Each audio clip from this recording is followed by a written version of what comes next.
السلام علیکم میرے پیارے پیارے اسلامی بھائیوں اور میری پیاری پیاری اسلامی بہنوں۔ آج ہم رمضان المبارک کے متعلق احادیث مبارکہ سنیں گے۔ میرے پیارے پیارے اسلامی بھائیوں اور میری پیاری پیاری اسلامی بہنوں، آج آپ اس ویڈیو میں رمضان المبارک کے متعلق احادیث مبارکہ سن کر ثواب حاصل کریں گے، اور میری پیارے پیاری اسلامی بھائیوں اور میری پیاری پیاری اسلامی بہنوں اور رمضان المبارک کے متعلق بہت سی باتیں جانیں گے۔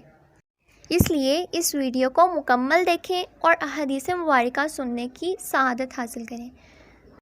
میرے پیارے پیارے اسلامی بھائیوں اور میری پیاری پیاری اسلامی بہنوں، اگر آپ کو یہ ویڈیو اچھی لگے تو اس کو لائک ضرور کیجیے گا اور شیئر کیجیے گا، اور مجھے کمنٹ کر کے ضرور بتائیے گا کہ آپ کو میری ویڈیو کیسی لگی۔ اور اگر آپ اس چینل پر نئے ہیں تو میرے چینل کو سبسکرائب کیجیے گا تاکہ میرے آنے والی ہر نئی ویڈیو آپ تک ضرور پہنچے۔ اب ہم احادیث مبارکہ سنیں گے۔ چنانچہ فرمان مصطفیٰ صلی اللہ علیہ وسلم، جب رمضان آتا ہے تو آسمان کے دروازے کھول دیے جاتے ہیں۔ سبحان اللہ۔ فرمان مصطفیٰ صلی اللہ علیہ وسلم، جس نے رمضان میں کوئی گناہ کیا اللہ پاک اس کے 1 سال کے اعمال برباد فرما دے گا۔ استغفر اللہ۔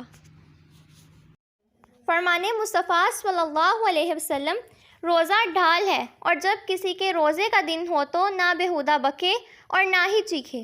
پھر اگر کوئی اور شخص اس سے گالم گلوچ کرے یا لڑنے پر آمادہ ہو تو کہہ دے میں روزے دار ہوں۔ سبحان اللہ۔ فرمان مصطفیٰ صلی اللہ علیہ وسلم، رمضان میں ذکر اللہ کرنے والے کو بخش دیا جاتا ہے، اور اس مہینے اللہ عز و جل سے مانگنے والا محروم نہیں رہتا۔ سبحان اللہ۔ ام المؤمنین حضرت سیدنا عائشہ صدیقہ رضی اللہ عنہ سے روایت ہے، انبیاء کے سرتاج صاحب معراج صلی اللہ علیہ وسلم کا ارشاد بشارت بنیاد ہے، روزے کی حالت میں جس کا انتقال ہوا اللہ عز و جل اس کو قیامت تک کے روزوں کا ثواب عطا فرماتا ہے۔ سبحان اللہ۔ امید کرتی ہوں آپ کو میری ویڈیو پسند آئی ہوگی۔ آپ نے لائک، شیئر اور سبسکرائب ضرور کیا ہوگا۔ فی امان اللہ۔ اللہ حافظ۔